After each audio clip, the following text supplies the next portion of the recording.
সরকারি কর্মকর্তা কর্মচারীদের জন্য মহার্ঘ ভাতা চালু করতে যাচ্ছে সরকার। এটি চালু হলে সরকারি কর্মকর্তা কর্মচারীদের বেতন ৪ থেকে ৭,৫০০ টাকা পর্যন্ত বাড়তে পারে। পাশাপাশি আমরা জানতে পেরেছি বিদেশে বাংলাদেশি যারা কাজ করে, অর্থাৎ মিশনে যারা কাজ করে, তাদের বেতন ৩০% পর্যন্ত বাড়ানোর প্রস্তাব করেছে সরকার।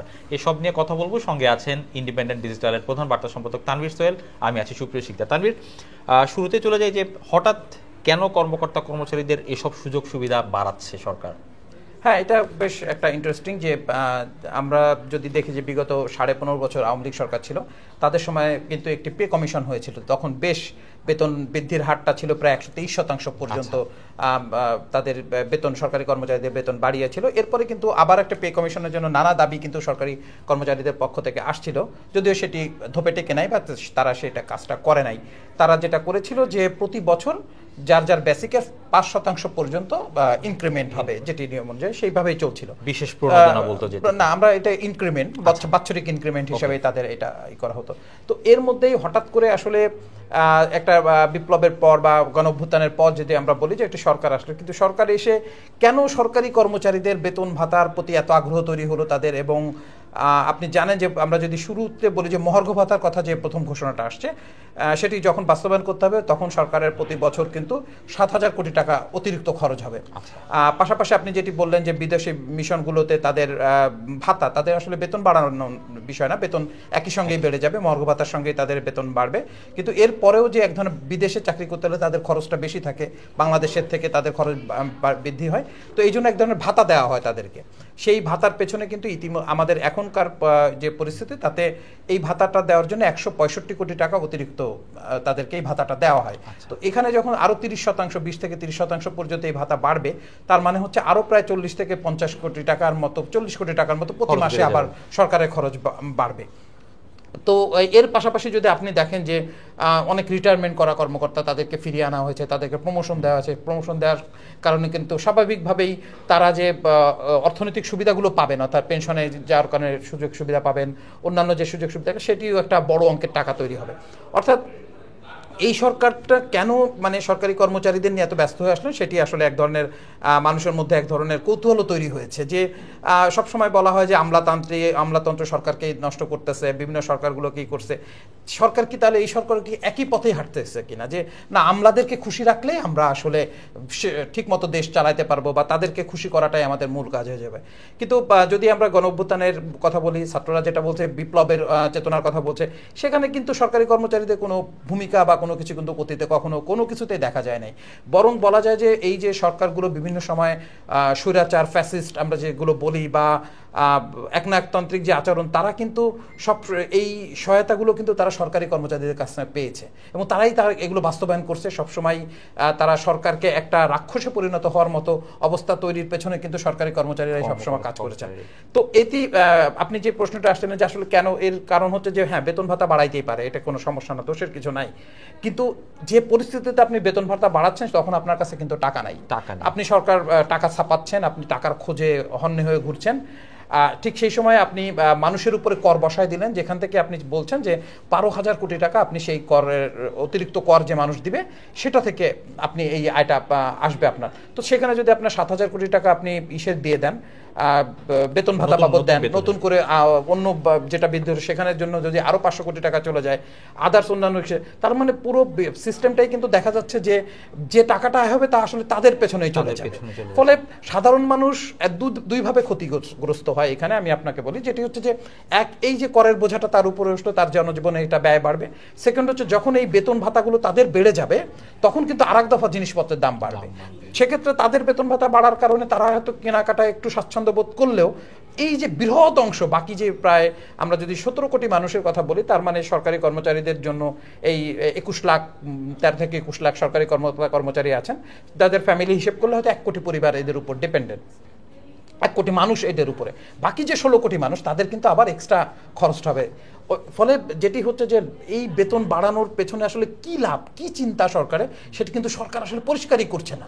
যে এবং আমার কেন অগ্রাধিকারের কাজের 5 মাসের কাজের অগ্রাধিকারের মধ্যে কেন এটা আমার প্রয়োজন হলো, সেটিও কিন্তু সরকার পরিষ্কার করছে না।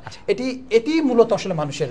তানভীর, আমি আপনার কাছে একদমই ছোট করেই জানতে চাই যে আপনার আসলে মতামতটা কি, যে যখন মানুষের উপর শতাধিক পণ্যে ভ্যাট ট্যাক্স বানানো হচ্ছে, যদিও দু একটি নিয়ে আবার আলোচনা হয়েছে, কিছুটা কমিয়েছে, তারপরও মানুষের উপর যে অতিরিক্ত বোঝা চাপিয়ে দেওয়া হলো, এই বোঝা থাকার সময়ই আবার সরকারি কর্মকর্তা কর্মচারীদের বেতন বাড়ানো নিয়ে আলোচনা হচ্ছে, এটি কতটুকু যৌক্তিক? না, সেটি আমরা বলছিলাম যে আসলে মানে ওই যে বললাম দৃষ্টিকটু লাগে।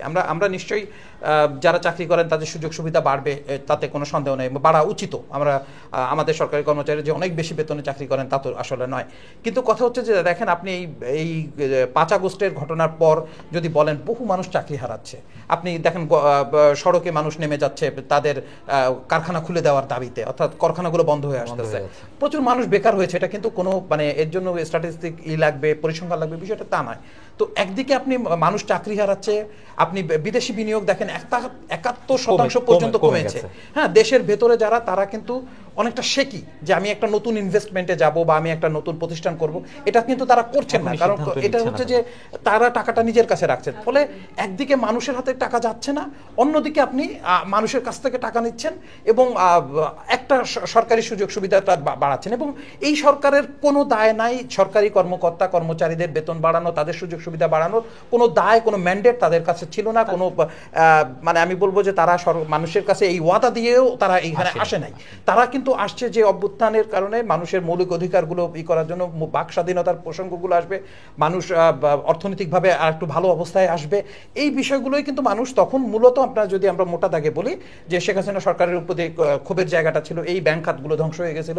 অর্থনীতিতে আমরা নানা ধরনের বলছিলাম মূল্যস্ফীতি, অর্থাৎ জিনিসপত্রের দাম বাড়া, সেটি নিয়ন্ত্রণ করবে। এবং জিনিসপত্রের দাম বাড়ার জন্য কিন্তু সিপিডি সহ যারা, তারা কিন্তু সবসময় দায়ী করে আসছে যে চাঁদাবাজি, পুলিশের চাঁদাবাজি, নেতাকর্মীদের চাঁদাবাজি, রাস্তায় রাস্তায় ধাপে ধাপে চাঁদা দিতে, এই জন্য জিনিস বাড়ে। তাহলে 5 আগস্টের পরে তো সরকার নাই, আওয়ামী লীগ সরকার নাই, তাদের পতন হয়েছে, সব সিন্ডিকেট আপনার ভাঙার দায়িত্ব ছিল মানুষকে সহায়তা করার জন্য। আপনি কোনো কিছু সেদিকে মনোযোগ দিবেন না, আপনি কোনো কিছু সেদিকে করবেন না, আপনি থাকবেন শুধু সরকারি কর্মচারীর কয়েকজন লোক জেনে, যারা হয়তো 21 লাখ বা আমি বললাম পরে পারিবারিকভাবে হয়তো 1 কোটি মানুষের সদস্য হতে পারে তাদের। তো এটি চোখে লাগে। না হলে যে আমি বলছি না যে কোনো সমস্যা, যে তাদের বেতন বাড়ানোর কোনো সমস্যা, সেটা না। কিন্তু সরকার অন্য কোনো দিকে কোনো কিছু করছে না। সে আয়ের খাত বাড়াতে পারে নাই, সে মানুষের সুযোগ সুবিধা বাড়াতে পারে নাই, সে শুধু একটা কাজ করে যাচ্ছে। এবং আমি তো দেখি যে প্রশাসন একেবারে ইনঅ্যাক্টিভ, পুলিশ প্রশাসন সবাই ইনঅ্যাক্টিভ। তাহলে তার বেতন আপনি কেন বাড়াবেন? তো সাধারণ নাগরিক হিসেবে কিন্তু মানুষের মূল কথাটাই এই জায়গাটাতে, যে কেন তাদের, কেন হঠাৎ করে তারা কি হলো, মানে বা তারা কি করতে পারবে এটার জন্য, যে যার জন্য আমার ভালো হবে। তো এই প্রসঙ্গটা যখনই আসছে, আপনি যেটি বলছিলেন যে যখনই আসছে, তখনই কিন্তু মানুষ এখানে এক ধরনের বিরুদ্ধ, এক ধরনের ক্ষোভ প্রকাশ করছে। কথিত আছে যে আওয়ামী লীগ সরকার 15 বছর ক্ষমতায় টিকে ছিল প্রশাসনের মাধ্যমে, যার কারণে পুলিশ থেকে শুরু করে সরকারি কর্মকর্তা কর্মচারীদের বেতন দফায় দফায় কয়েক দফা বাড়িয়েছে। আপনার কাছে কি মনে হয় এই সরকারের কি সেই একই পথে হাঁটছে? আপনি যদি বলেন, আমি বলি যে একই পথেই তারা যাচ্ছে। হ্যাঁ, তারা কি করছে, আওয়ামী লীগের যারা ঘনিষ্ঠ ছিল তাদেরকে বাদ দিচ্ছে, অন্যদেরকে আনতেছে। তারা, আমার কাছে মনে হচ্ছে সরকার মনেই করছে যে এই যে আমলাতন্ত্র, এদের ঘাড়ে চড়েই আমাকে এগোতে হবে, এছাড়া আমি টিকতে পারবো না। আমরা দৃশ্যমান যদি তাই দেখি, আপনি বাইরে থেকে লোক নিয়ে আসতেছেন, আমার অনুগত হতে হবে, আমার অনুগত হতে হবে। অনুগত খোঁজার জন্য আপনি এখন যারা প্রশাসনের ভেতর আছে পাচ্ছেন না, তখন আপনি বাইরে যাচ্ছেন, বা আপনি মনে করছেন যে এরা আমার অনুগত না, এরা ছিল বিগত সরকারের অনুগত। এই যে একটা টালমাটাল অবস্থা, আপনি দেখেন কিছুদিন আগেই কিন্তু কয়েকজন অর্থনীতিবিদ কিন্তু এটা বলেছেন যে সরকার আবারও একই রকমভাবেই আমলাতন্ত্রের উপরে ভর করে চলার চেষ্টা করছে, যেটি আসলে মোটেও সুখকর ছিল না, বা এটা হয় উচিত হয় নাই। আপনি এসেই যেভাবে আমলাতন্ত্রটাকে আপনি জাগ্রত করেছেন, তাদের সুযোগ সুবিধা, তারা মিছিল করছে, আমলাতন্ত্র সংস্কার কমিশন করছেন, তার বিরুদ্ধে তারা মিছিল করছে। এই সাহস তারা কিভাবে পায়? এই সাহস আমরা তখন যদি বলি যে পলিটিক্যাল আওয়ামী লীগ তাদের ঘাড়ে ভর করে ক্ষমতায় টিকেছিল, এই জন্য তারা এই সাহস পেয়েছিল, তাহলে এখন তো তা না। এখন তো একটা অন্যরকম সরকার আসছে, যে সরকারের কোনো সামনে ভোট করবে তা না, যে সরকার জনগণের কাছে সেরকম কোনো দায়বদ্ধতা থাকে সেরকম কিছু নাই। তাহলে সে কেন তার আমলাদেরকে এতটা প্রশ্রয় দিবেন বা এতটা করতে হবে? তার মানে তারা এই জায়গায় দুর্বলতা তাদের সুস্পষ্ট, এবং তারা আসলে যেহেতু অন্য কোনো দিকে কোনো কিছু করতে পারছেন না, দৃশ্যমান কিছু দেখাতে পারছেন না, তারা এই যে টোটাল আমলা, পুলিশ প্রশাসন সহ বিভিন্ন শ্রেণীর যে সরকারি, তাদেরকে এক ধরনের সুযোগ সুবিধা দিয়ে একটু নিউট্রাল রাখার জন্য বা খুশি রাখার জন্য তারা এক ধরনের চেষ্টা চালাচ্ছেন। তানভীর, আমি আপনার একটি শব্দ নিয়ে কথা বলি, অনুগত। আমরা বলা হয় যে আওয়ামী লীগ আমলে আওয়ামী লীগ তার ইচ্ছা মতন লোকজন এনে বিভিন্ন জায়গায় বসিয়ে একটি রাষ্ট্র কাঠামো তৈরি করেছে, যার কারণে সে স্বৈরাচার ভূমিকা পালন করতে পেরেছে। এই সরকারও তো দেখেছি যে দায়িত্ব নেওয়ার পরে কিছু মানুষকে সরিয়ে তাদের অনুগত মানুষকেই বসাচ্ছে। এটা কি বৈষম্য না? সেখানে কি যারা চাকরিরত ছিল তাদেরকে সরিয়ে দিয়ে যারা চাকরিতে ছিল না তাদেরকে আবার ফেরত আনা হচ্ছে? এটা কি এই সরকারের সাথে যায়? আমরা যে বৈষম্য আন্দোলনের ফলে সরকার পেলাম, যে তার সঙ্গে যায় না। আপনি দেখবেন যে চুক্তিভিত্তিক নিয়োগ নিয়ে কিন্তু সবসময় এক ধরনের কথা ছিল যে এটি কেন হবে, মানুষকে বৈষম্য সৃষ্টি হয়। আপনি বাইরে থেকে চুক্তিতে নিয়ে আসছেন, ফলে যার ওই পদে যাওয়ার কথা সে যেতে পারছে না। আচ্ছা, তো এটি তো অবশ্যই বড় বৈষম্য। তো একই কাজ আপনি করতেছেন, আপনি চুক্তিভিত্তিক একের পর এক নিয়োগ দিচ্ছেন, আপনি বাইরে থেকে নিয়ে আসতেছেন, মানে রিটায়ারমেন্ট করা 70-80 বছর পর্যন্ত তাদেরকে আপনি বিভিন্ন পদে পদে বসায় দিচ্ছেন। তো স্বাভাবিকভাবেই এটা তো বড় ধরনের বৈষম্য এখানে তৈরি হয়। এবং এই যে অনুগত খোঁজা, এটা এই প্রমাণ করে এই সরকারের আমলে একটা মেজর মানুষ যখন তাকে সাপোর্ট দিয়ে একটা সরকারকে হটিয়ে এই সরকারকে আনছে, সেটা প্রমাণ করে যে আসলে অনুগত ছাড়া, আমার কাছে মনে হচ্ছে যে প্রশাসনে অনুগত ছাড়া আসলে কোনো সরকার টিকতে পারে না। এই সরকারেরও সেই একই ধারণা হয়েছে, ফলে একে ওকে দোষারোপ করা এখন আসলে অনেকটা হাস্যকর হয়ে যাচ্ছে আর কি। সেম কাজ যদি তারা যদি 15 বছর এদের উপর ভর করে টিকতে চায়, আমিও মনে করি এই সরকারও আসলে এদের উপরে ভর করে টেকার জন্যই তারা বেশি সরকারি কর্মকর্তা কর্মচারীদের প্রতি বেশি মানে তাদের প্রতি নমনীয় হচ্ছেন, তাদের সুযোগ সুবিধা বাড়ানোর চেষ্টা করছেন, মনে করছেন এটাকে ভর করে আমরা যে বৈতরণী বা আমরা যে সামনে এগিয়ে আরো কিছুদিন ক্ষমতায় থাকতে হবে আমাদের, সেই যে সময়টা এটা আমি এই কাজটার সঙ্গে আমাকে করতে হবে। আমার মনে হয়েছে যে এই প্রক্রিয়াটা আসলে অতীতে অন্যান্য সরকারের সময় যা ছিল এদের ক্ষেত্রেও তাই।